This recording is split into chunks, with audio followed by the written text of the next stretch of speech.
As entrepreneurs, we're always building, always strategizing, and our brains have a habit of moving way too quick and getting really excited about new ideas.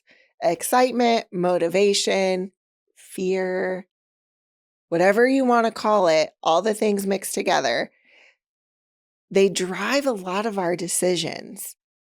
But these emotions have to be checked because the reality is if you are going to be successful in business, you have got to make data-driven decisions. We often face crossroads in business between making decisions based on data versus emotions. And we've got to know how to choose the right approach to drive the success that we're looking for. And so while emotions offer intuitions, they really give you your ability to trust your gut. Data provides clarity and confidence in the decisions that we're making. And so, are you making decisions just based on your gut feelings? Or are you pulling in some of that real data that's going to help you make a decision that's going to move you forward? So today, we're going to explore what it really looks like to shift away from emotion-driven decision-making and into data-driven decisions. So I'm going to use a lot of different terms. You may want to grab a notepad for this or save it to listen to it later. And so what is data-driven decision-making? Data-driven decision-making is when you are looking at numbers. You are looking at facts, no matter how you feel, to guide your decisions. And so every business should be tracking some sort of metrics, analytics, or KPIs that are informing your business decisions. And so some of those look like customer acquisition costs, which measures how much it costs to acquire a new customer, your customer lifetime value, which predicts the total revenue a business can expect from a single customer account, your conversion rate. And so if you're doing digital marketing, that's really important. And that's the percentage of visitors who take a desired action, like making a purchase, clicking on a link, whatever that may look like. Your gross profit margin, that shows the percentage of total sales revenue that exceeds the cost of goods sold, or your net promoter score, which is more commonly known as customer feedback, but it measures the satisfaction and the loyalty that can be found in the client base and customers that you're currently servicing. And so, once again, data-driven decisions are grounded in facts and measurable outcomes and not just how you feel about those outcomes. And so the reason why you need to be focusing in on data in your business is that it eliminates the guesswork. And so data-driven insights are providing clarity and enabling businesses to base decisions on factual evidence rather than assumptions or gut feelings. The reality is as you expand, you have different stakeholders in your company. You are going to be held accountable to the data, not about how you felt about the decision that you made. It could have been a great decision. You really thought it was going to be the next best thing. But when it flops, you're going to be held accountable to what were the predictions? What did you think that this was going to drive? And nobody's going to care about how you felt about it. Second piece, it reduces risks. And so by being able to analyze trends and historical data in your business, you can identify potential risks early and make informed decisions that are going to mitigate the uncertainty when certain decisions come along your way. It's going to help you optimize your strategies. And so data allows businesses to continuously monitor and adjust strategies. You know what's working. You know what strategies have worked in the past that helps guide you to build new strategies as your business grows. It allows you to predict what you could expect when aligning new opportunities with things that have done well in the past. And then next, it drives growth. And so using data to understand customer behavior and market trends will help you tailor your products, your service, and marketing efforts for maximum impact and scalability. It makes no sense to put more money into a product that you love that makes absolutely no money for your business, right? And so looking at emotion-driven sorry, let me back up.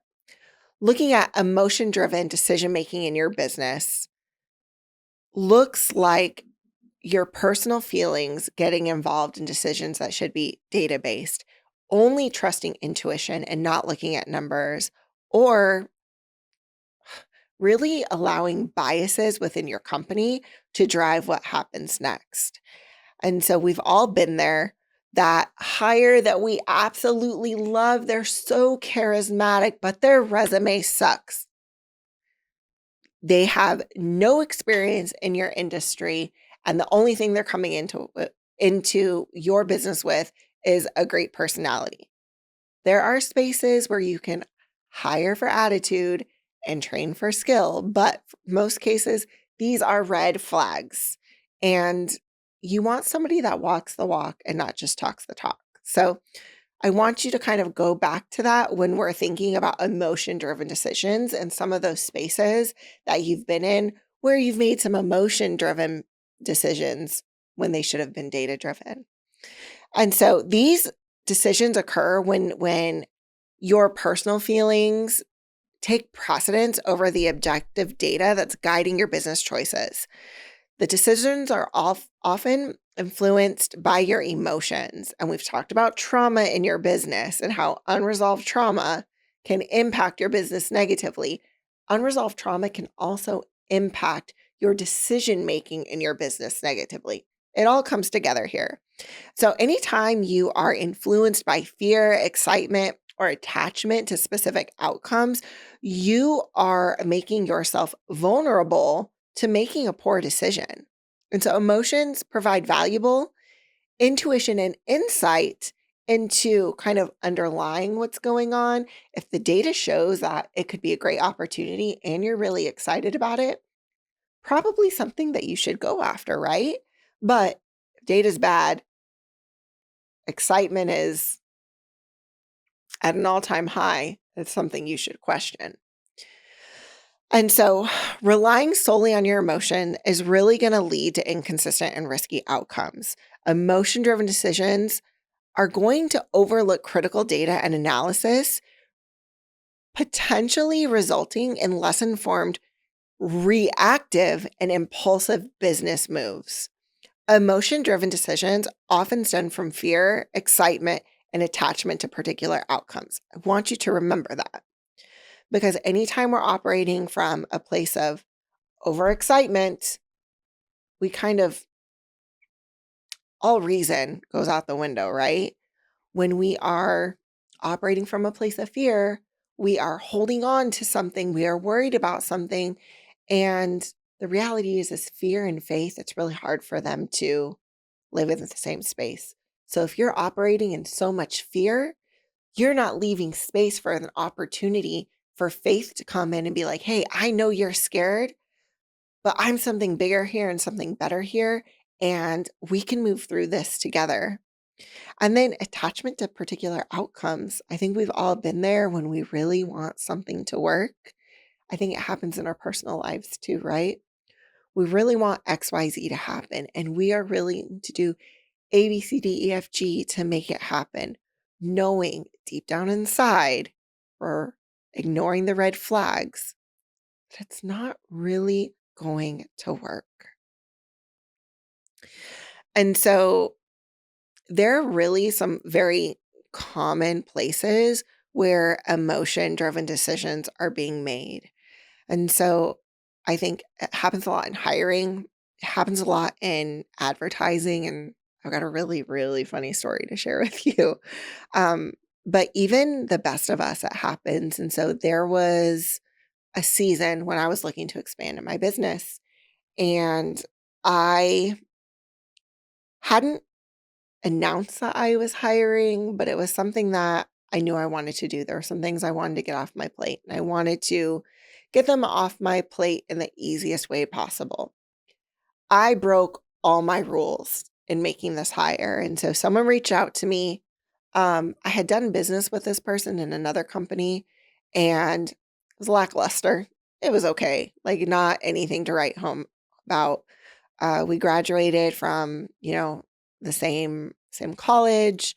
We ran in the same circle. In my head, I'm like, you know what?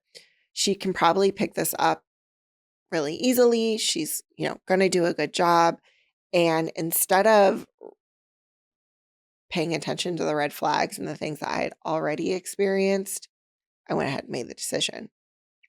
Let's just say that was one of the fast fires that I had to make. There was a situation where she was supposed to be doing work for a client. That work for the client did not get done. It was not communicated to me.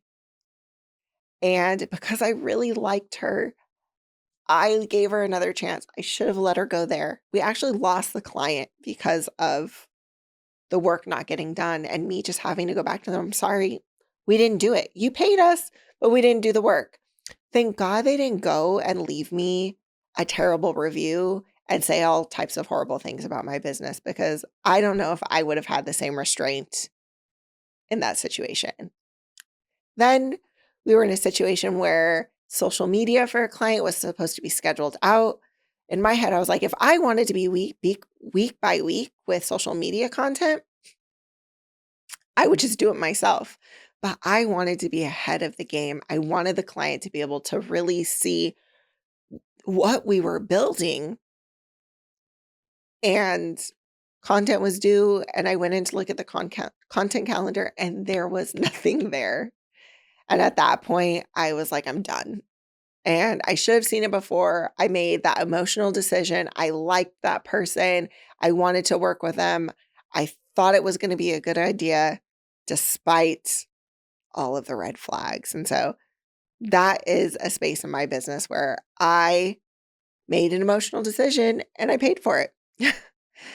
And so emotions really distort our perceptions.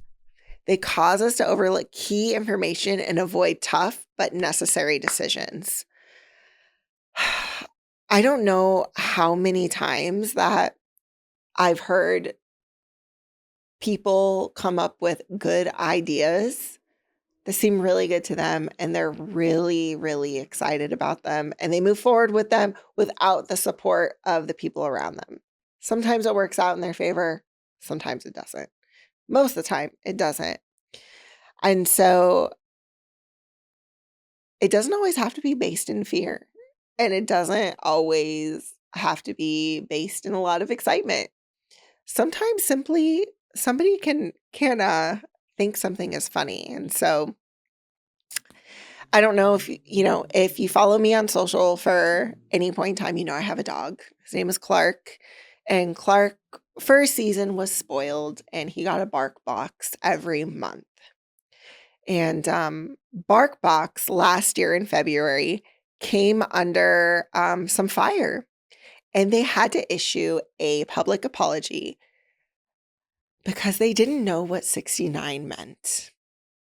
Let me tell you a little about this. So, Bark Box, whoever was in charge of this campaign likely got fired, because there's absolutely no way that they didn't know what they were doing. And BarkBox is a little cutting edge. They've got like the 420 toys.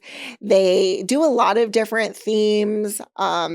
Like I said, you can call it cutting edge, you can call it controversial, whatever you want to say. But this campaign for Valentine's Day was this Valentine's Day, everyone should get to enjoy 69 dollars of Bark Shop credit. Refer a pal to Bark and you'll both get $69 to splurge on Bark Shop. And the name of the campaign was Give and Receive at the Same Time. Now, BarkBox had to issue an apology for this. They received a lot of backlash.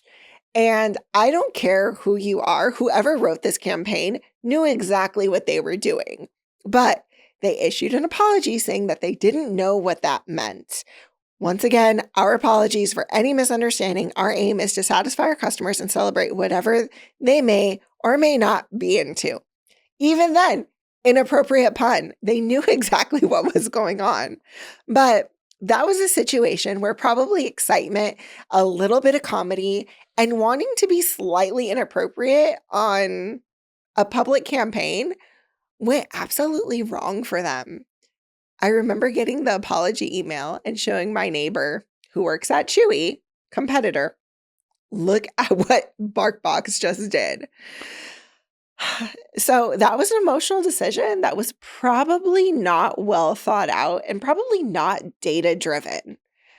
So it can be something as fun as that and something as sad as having to let someone go. But when data drives the decision-making process, it makes it so much easier. And so I think it's really important that even when you're in the development process of something, we all want to try something new.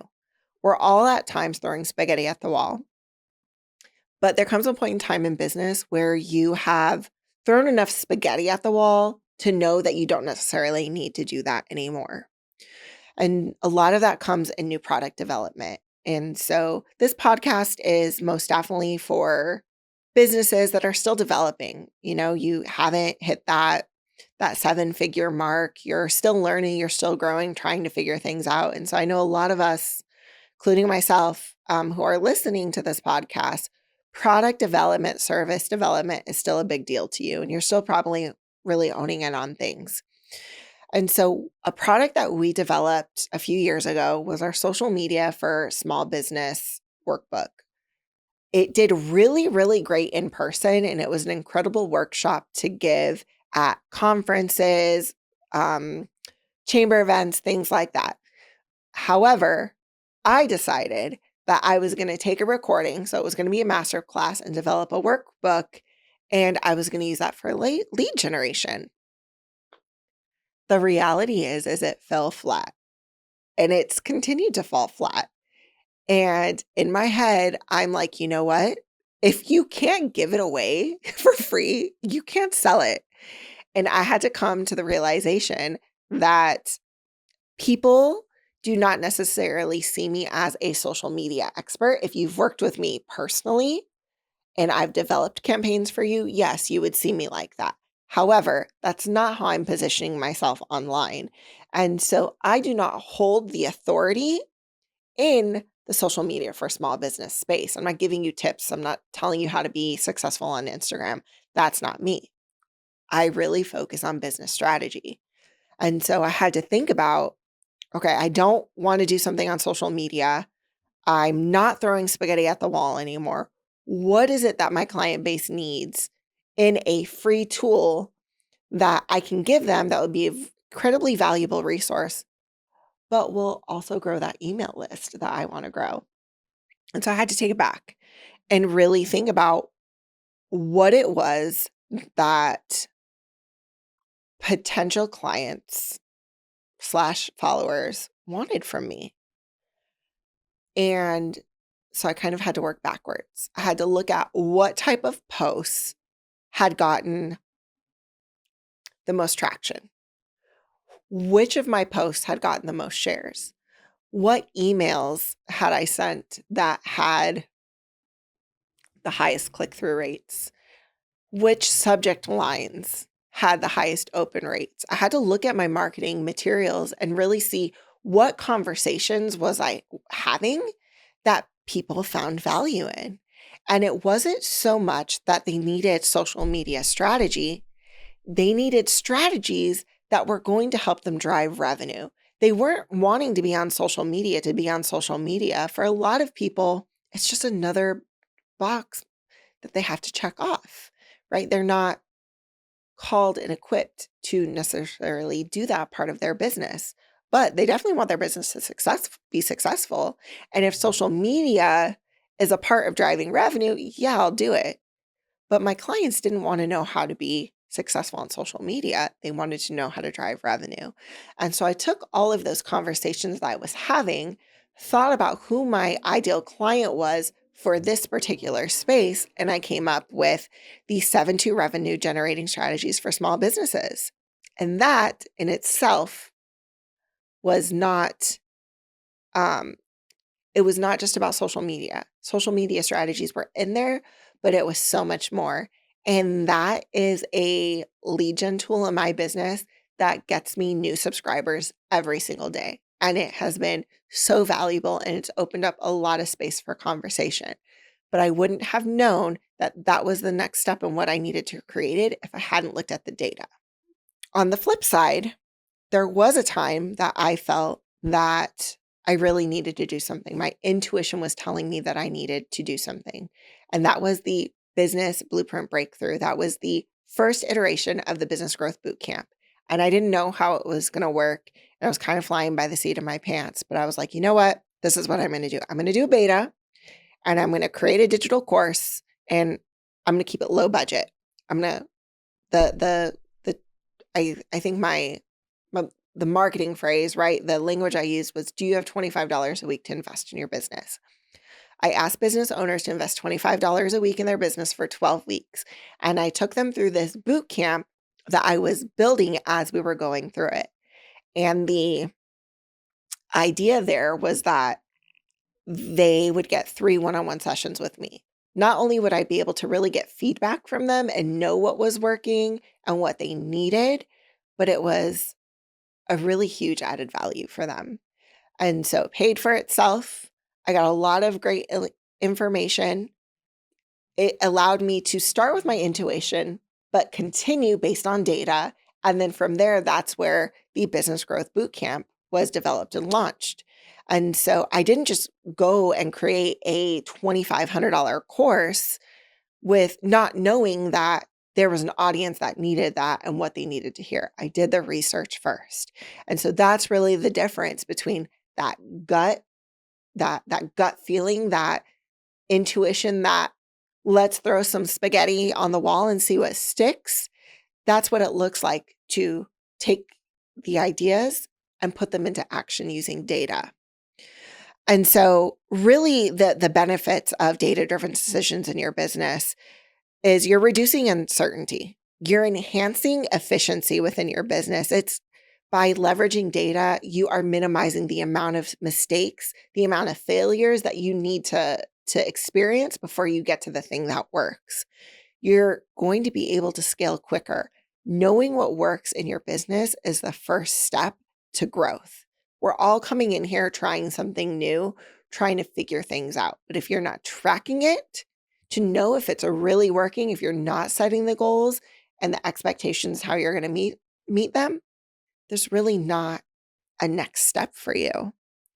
And then simply understanding your customer behavior. People really discredit the amount of information you have in simply building a relationship with your clients. And so much of that relationship building is going to be based on intuition. It's going to be based on being interested in who they are. It's going to be trusting and knowing what the next step is and what question you need to ask. But the other side of that is getting that real-time, firsthand interaction with your client that's giving you valuable information that you need to grow. So there's definitely a hard skills, soft skills aspect to this decision-making process. The reality is that we are entrepreneurs. And from time to time, we are going to go with our gut and we are going to chase the shiny thing.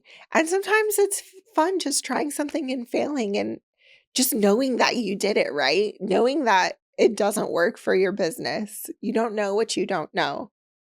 But you've got to find the balance between data and emotions. And so there is a time to trust your gut. There's a time where it's appropriate to use that intuition, especially in situations where the data is not necessarily capturing the full picture. I have a client that does conferences, and we invest, $40,000, $50,000 dropped on a conference experience is easy to do. From the time that you book your booth, you pay for your sponsorship, and then you do those private events where you're really getting the people that you want in your room, and not by accident, but with intention. It's a huge investment. And when you look at the investment, it doesn't always result in proposals in closed business. And here's why.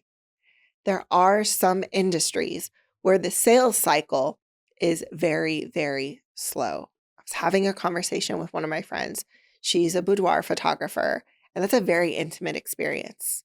And there's a certain level of preparation internally and externally for most women that go into that.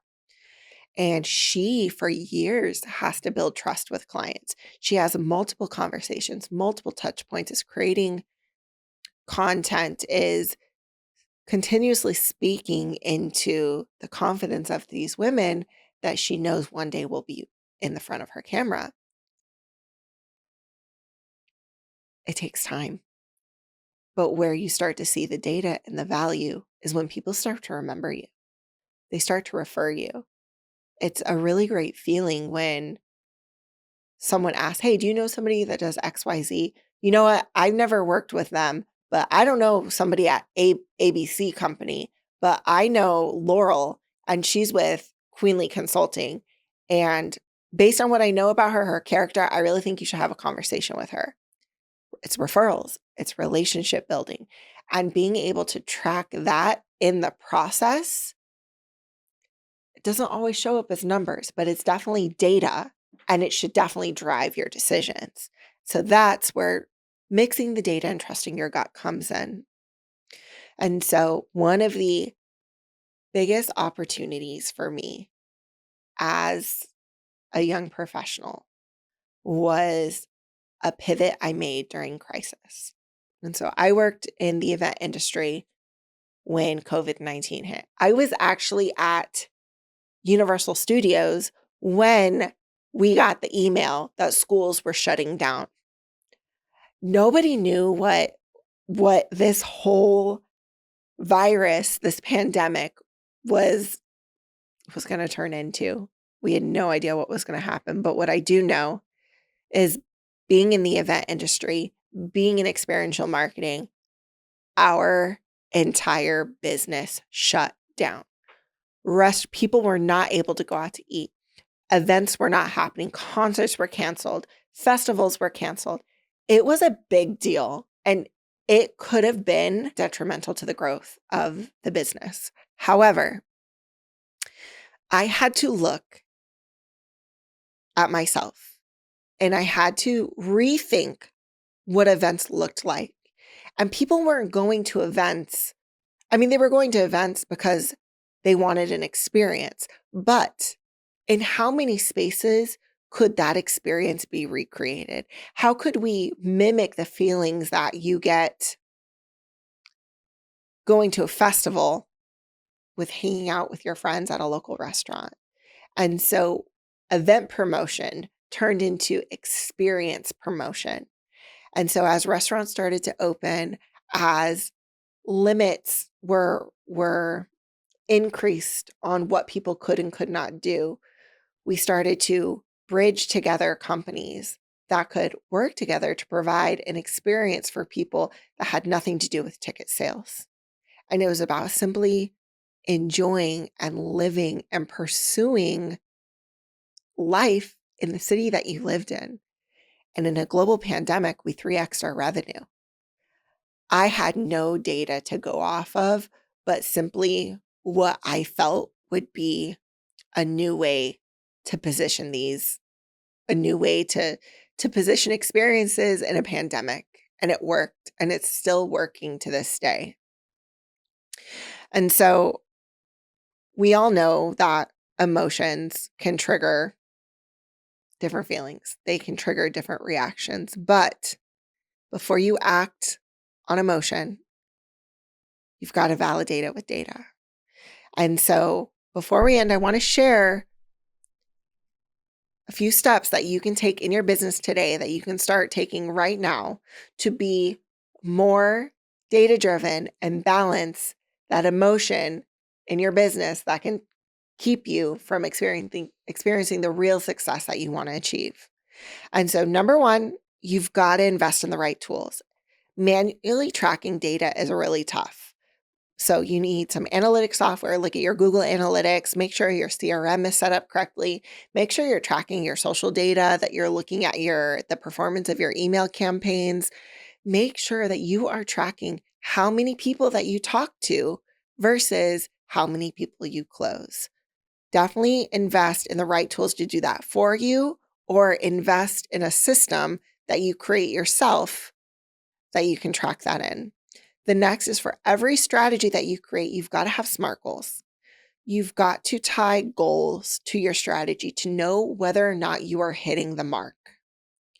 And you've got to regularly track those KPIs that align with your goals with your team.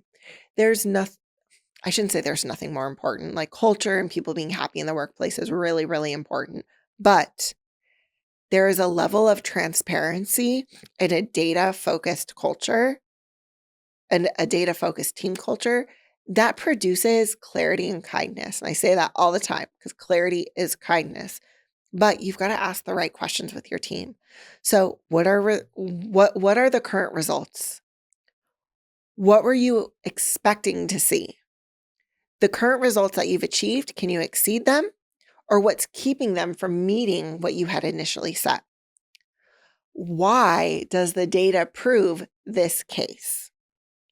Then, depending on what you're seeing, if something is performing well or it's not performing well enough, do you have a plan for what moving forward looks like? And then the last question, at what point do you know it's time to pull the plug? And in all of those questions, there is some space for someone to express emotionally, leverage their intuition, but it's also holding them accountable to the data that they should have as to whether or not something is successful or could be successful. So here are some questions that I want you to ask yourself when you are evaluating whether or not it's your emotions or data that's making decisions in your company. So number one, are you reacting to data, or is this decision driven by a personal feeling, fear, excitement, frustration? This is going to help you distinguish whether the decision is based on objective data or an emotional reaction that's clouding your judgment. Number two, will this decision have long-term benefits for the business, or am I focused on short-term emotional relief? Emotions can drive us to seek immediate solutions or comfort. There's nothing fun about being uncomfortable, but this question is going to ensure the decision is going to benefit your business in the long term and just not make you feel warm and fuzzy in the short term. Next, am I avoiding a difficult but necessary decision because of fear or discomfort? You've got to evaluate, especially when people are involved, if emotions like fear or insecurity are preventing you from making a decision that could lead to growth or improvement.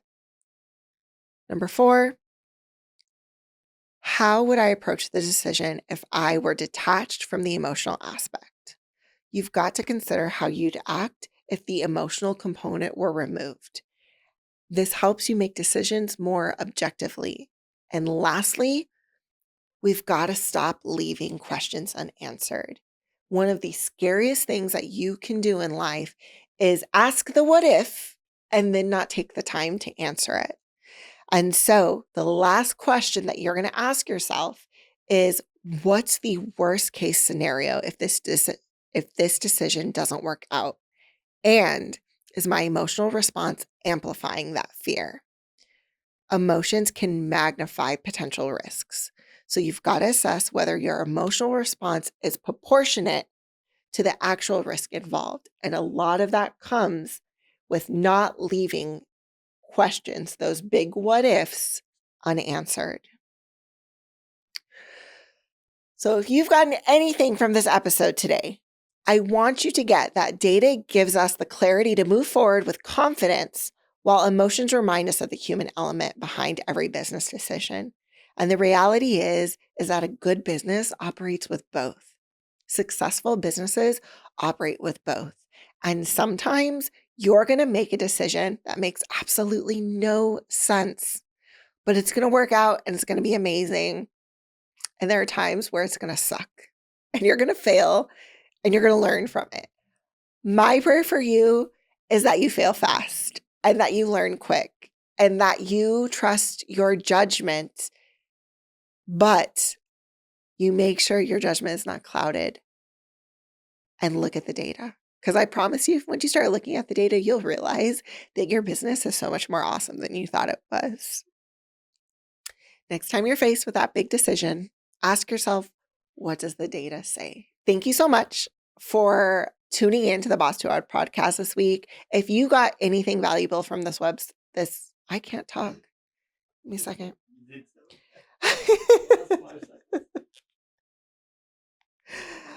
Okay. Thank you so much for tuning in to this week's episode of the Boss 2 Hard podcast, where we dive deep into the turbulent waves of entrepreneurship. If you took anything valuable from this, I said shit. And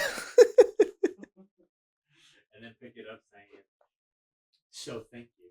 Okay. So thank you for tuning in to this week's episode of the Boss 2 Hard podcast, where we dive deep into the turbulent ways of entrepreneurship. Did you say it again? No, I said the turbulent waves. Turbulent waves. Okay. So thanks so much for tuning into this week's episode of the Boss 2 Hard podcast, where we dive deep into the turbulent waves of entrepreneurship. I hope I didn't data drown you, but if you found anything valuable in this podcast, I'd love for you to rate us and leave a comment. Thank you so much, and we will see you next week.